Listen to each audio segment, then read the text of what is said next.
with your hosts, Stephen Edwards and Maureen Edwards.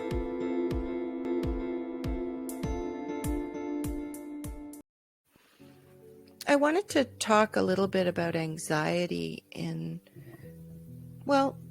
children, but also in youth, the teenage years. It seems like anxiety has skyrocketed, especially since COVID. And I'm wondering about, is it specifically the increase because people have been, for the last 3 years locked away in their houses and not going out, and everything's been separated from each other?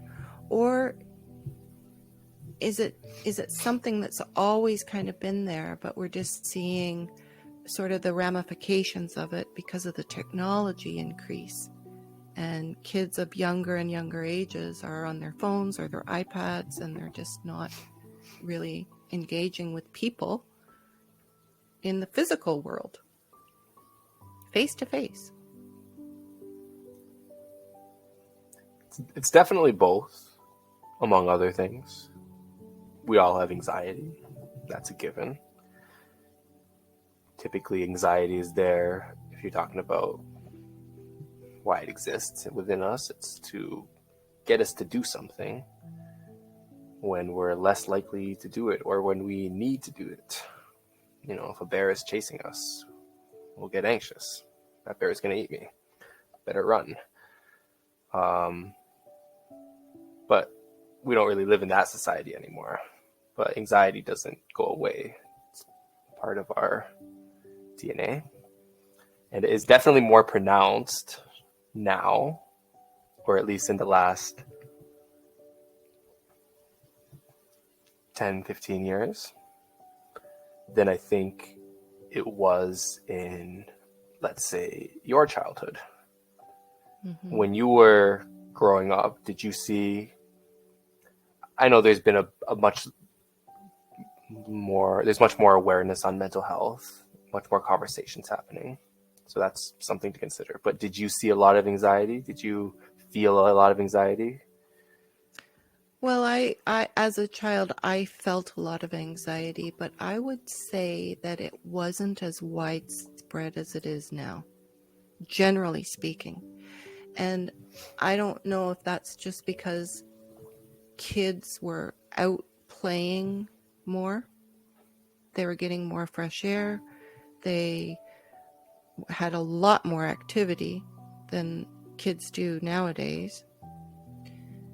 And that's been a general decline since the 70s in physical activity, unless you have your child in some kind of sport. But then the sport ends and there's only an hour of activity or 2 hours, and then they go home and that's the only activity they have. It's not like this ongoing, they walk to school, they walk home from school, they play outside when they get home. They might go home at lunch as well. So they're getting a lot more activity back in the 70s and the 80s than they certainly were in the 90s and up until now. So maybe that has something to do with it. The physical activity decrease over the decades. Yeah, exercise definitely has an infinite number of benefits for your physical and mental and emotional health. So I definitely would not disagree that a lack of exercise would make other issues more pronounced. Even in behavior, if you have like a child that has really tough behavior, chances are if you make them exercise, you're going to see a big decrease in that negative behavior. They're just too tired to bring it out. It gets kind of pushed down. So is anxiety higher because we're kind of just sitting on our bums all day long, not really communicating face to face, not needing to communicate face to face? As we get older, we don't need to go shopping anymore. We can order things online, clothes, dates, food. It's all done online if you want. Everything. You don't need to go out anymore. It's become very isolating, actually, or the Yeah, potential for isolating unless you have a different lifestyle, or I guess if parents of children have a very outgoing lifestyle and they go out and they do things and they're engaged with society, maybe their children would be more outgoing than what the norm seems to be, at least in North America, where once you're home from school or work, that's it. You're in the house or you're in the apartment. and that's also something that you touched on just now. North America. North America seems to have a lot of issues other parts of the world don't have. Well, I'd say North America and Europe. Similar cultures for the most part, at least Northern Europe. And we see a lot of anxiety, we see a lot of depression, we see a lot of obesity, we see a lot of mental health, we see gender dysphoria, we see so many things that you really don't see at all in South America, Africa, many parts of Asia.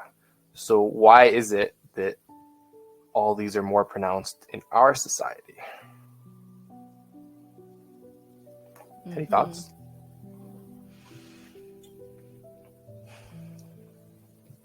I think things became too easy. You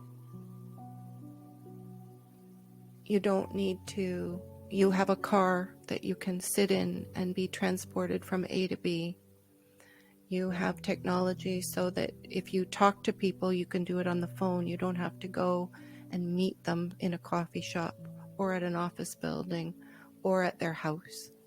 Everything, if you get food, you can order it online. You don't have to go to the grocery store and interact with the fruit man or the cashier.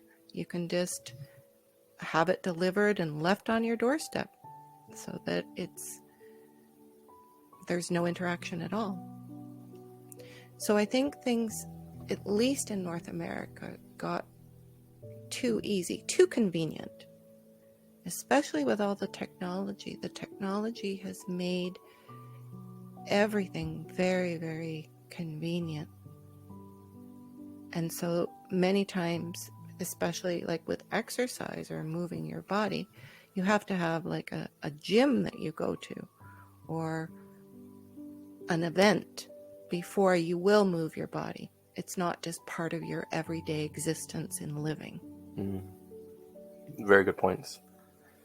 And to kind of take that back to dealing with anxiety in children, some of the interventions that I would use when I was working with those who experienced a high amount of anxiety or were diagnosed with generalized anxiety disorder would be some of the things you said used to be part of everyday life.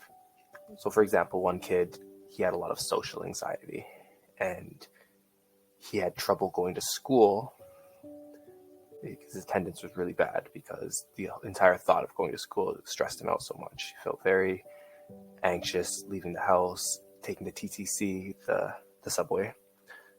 He felt once he got to school, he didn't feel like he belonged. He would have panic attacks at times. His heart would be racing. He wouldn't really be able to learn because all this is going on in his mind, preventing him from feeling comfortable and safe. All this anxiety. So some of the interventions we used were, okay, maybe you can't take the subway and go to school every day. But what little things can we add to your life so that you get more used to doing these things? Exposure therapy, essentially. So we would have him walk across the street to the convenience store to pick up stuff for dinner. Or he would go and talk to the a person at the subway station to buy tickets for us.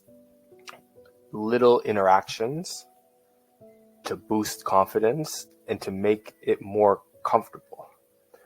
Because the main reason we get anxiety nowadays, social anxiety that is a lack of experience, a lack of preparation, and the idea of the unknown. So if you haven't done something before, you're going to be more likely to be anxious about it.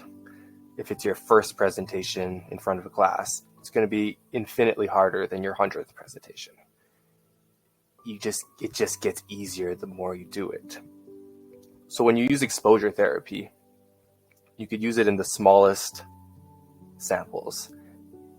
And over time, you'll see that will have a positive effect on their anxiety levels. They'll be more comfortable doing these things.